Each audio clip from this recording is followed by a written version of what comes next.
अस्सलाम वालेकुम वरहमतुल्लाहि वबरकातुहू। मेरा नाम मोहम्मद अली कुरैशी है और वेलकम करता हूँ आपको अपनी एक न्यू वीडियो में। आज की इस वीडियो में हम बेसिकली मोनोलेयर बनाना सीखेंगे। ऑलरेडी मेरी इस पे वीडियोस हैं, मगर आज एक डिफरेंट तरीके से मोनोलेयर बनाएंगे। इस मेथड में इशू ये है कि ये मेथड सिर्फ काम करता है तब जब आप एक ही किस्म का कंपाउंड ले रहे हो।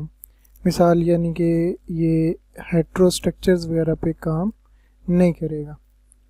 तो मेरे पास एक फ़ाइल है SRS2 की, ठीक है।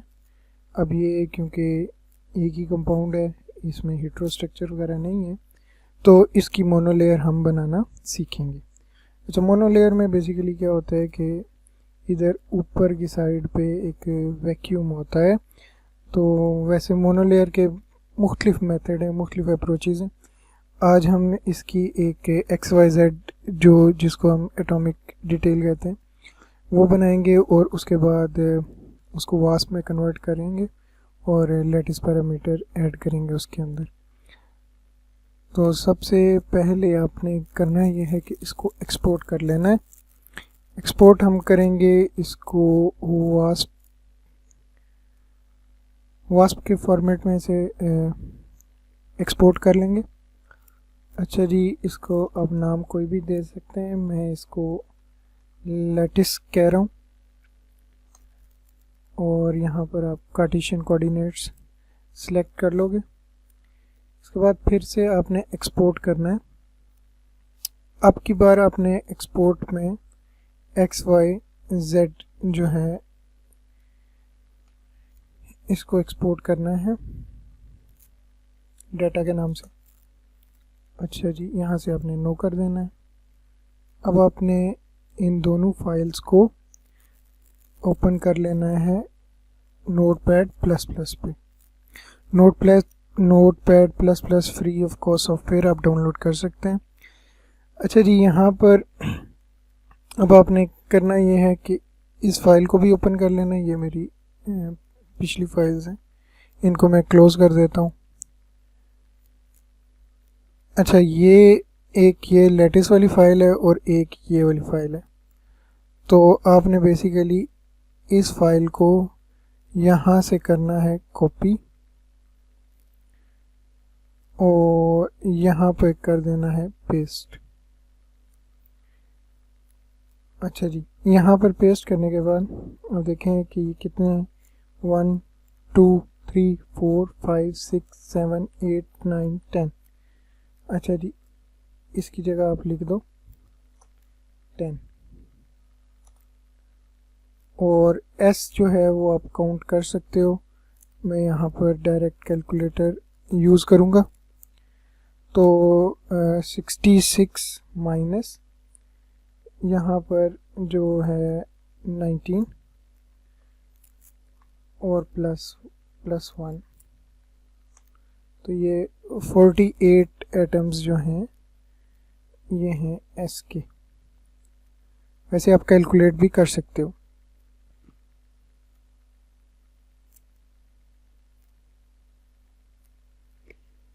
अब ये जो साइड पे आ रहे हैं ये रिमूव करना ज़रूरी है। अगर आप ये रिमूव नहीं करेंगे तो आपका जो स्ट्रक्चर है वो काम नहीं करेगा। अब यहाँ पर आपको वैक्यूम देना है। मैं 15 एंगस्ट्रॉम का वैक्यूम दूंगा। आप रिक्वायरमेंट के हिसाब से 20 का भी दे सकते हैं, 10 का भी दे सकते हैं। अच्छा, उसके बाद अब मैं इसको यहाँ पर ओपन करके चेक कर लेता हूँ। तो ये मेरे पास स्ट्रक्चर आ गया, ठीक है। यहाँ पर अब देखें, इस स्ट्रक्चर को भी आप यूज़ कर सकते हैं। जस्ट यहाँ से आप रिमूव करेंगे इनको तो आप इसे भी यूज़ कर सकते हैं, या फिर आप ये काम कर सकते हैं कि इसको अगेन एक्सपोर्ट डाटा करें और XYZ फॉर्मेट में इसको एक्सपोर्ट कर दें। इसका नाम कुछ और दे देते हैं। फॉर एग्ज़ाम्पल हम इसे क्या देते हैं, फाइनल। सेव कर देते हैं और नो कर देते हैं। अब इस फाइनल वाली फ़ाइल को अगर आप ओपन करके देखें तो इसमें जो है आपके पास लैटिस नहीं है बेसिकली। तो आप यहाँ से इसे कर दें डिलीट। अब वापस से इसे एक्सपोर्ट करना है आपने। अब आपने वापस वास्प का फॉर्मेट सेलेक्ट करना है। अगर चाहें तो यही नाम रहने दें, अगर चाहें तो इसका नाम आप कुछ और दे दें। मैं यहाँ पर फाइनल वास्प कह देता हूँ। अगेन कार्टेशियन कोऑर्डिनेट्स हैं। अब अगर इस फाइल को मैं अभी खोल के देखूँ ना, तो आप देखें कि कितना बड़ा लैटिस जो है वो आया है। अब ये लैटिस हमारे किसी काम का नहीं है। क्यों काम का नहीं है? क्योंकि अगर आप इसे एक्सपेंड करेंगे, यहाँ पर 3x3 करता हूँ मैं, तो आप देखेंगे कि कोई ये बिल्कुल इनके दरमियान वैक्यूम आ रहा है, तो ये एक्सपेंड नहीं हो रहे, तो ये मोनोलेयर तो है नहीं। तो हम इसे करते हैं वापस से 1x1 और अब देखें इसके लैटिस के पैरामीटर्स पहले से मेरे पास हैं जो कि मैं यूज़ करूँगा। अब वो कहाँ पर हैं वो मैं आपको बताता हूँ। पहले इस फाइल को हम ओपन कर लेते हैं नोटपैड++ में। अच्छा, ये है मेरे पास फाइल और यहाँ पर अगर आप देखें तो लैटिस के ये पैरामीटर हैं जो मैंने शुरू में बनाए हैं lattice.wasp के नाम से। इसको करें कॉपी और यहाँ पर जाके इसे कर दें पेस्ट और इसे कर लें सेव। ठीक हो गया। अब इसे ओपन कर लें तो यहाँ पर आपके पास ये वाला फाइनल वास्प जिसमें हमने अभी एडिट किए हैं ये वाले, तो ये आपके पास आ जाएगा। अच्छा, इसमें आप जूम करके देख भी सकते हैं कोई एटम ओवरलैप नहीं है। क्यों नहीं है? क्योंकि मेरे पास इसके लैटिस पॉइंट्स पहले से मौजूद थे। अच्छा, अगर इसे मैं एक्सपेंड करूं 3x3 तो आप देखोगे कि ये एक्सपेंड भी सही से हो रहा है। अच्छा जी, यहाँ तक आई होप कि ये वाला मेथड आपको समझ आ गया होगा। अब आप इसको एक्सपोर्ट कर सकते हैं। हम एक्सपोर्ट कर लेते हैं इसको। हम क्योंकि इसमें लिथियम आयन एब्जॉर्ब कराना चाहते हैं। बेसिकली लिथियम आयन एब्जॉर्ब करने का मतलब तो ये होता है कि उस पर कैलकुलेशन पूरी लगा दी जाए। हम बेसिकली लिथियम आयन इस सरफेस पे रखना चाहते हैं, तो हम ये करते हैं कि SrS2 और इसका नाम कुछ भी आप दे सकते हैं। मैं इसका नाम एडिट रख देता हूँ। .cif फाइल जनरेट कर लेते हैं।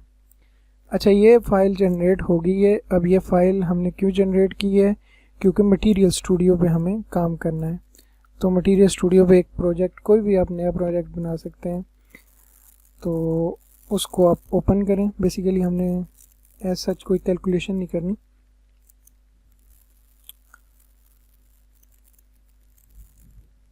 ये थोड़ा सा टाइम लेगा, तो मैं वीडियो को थोड़ी देर के लिए पॉज करता हूँ।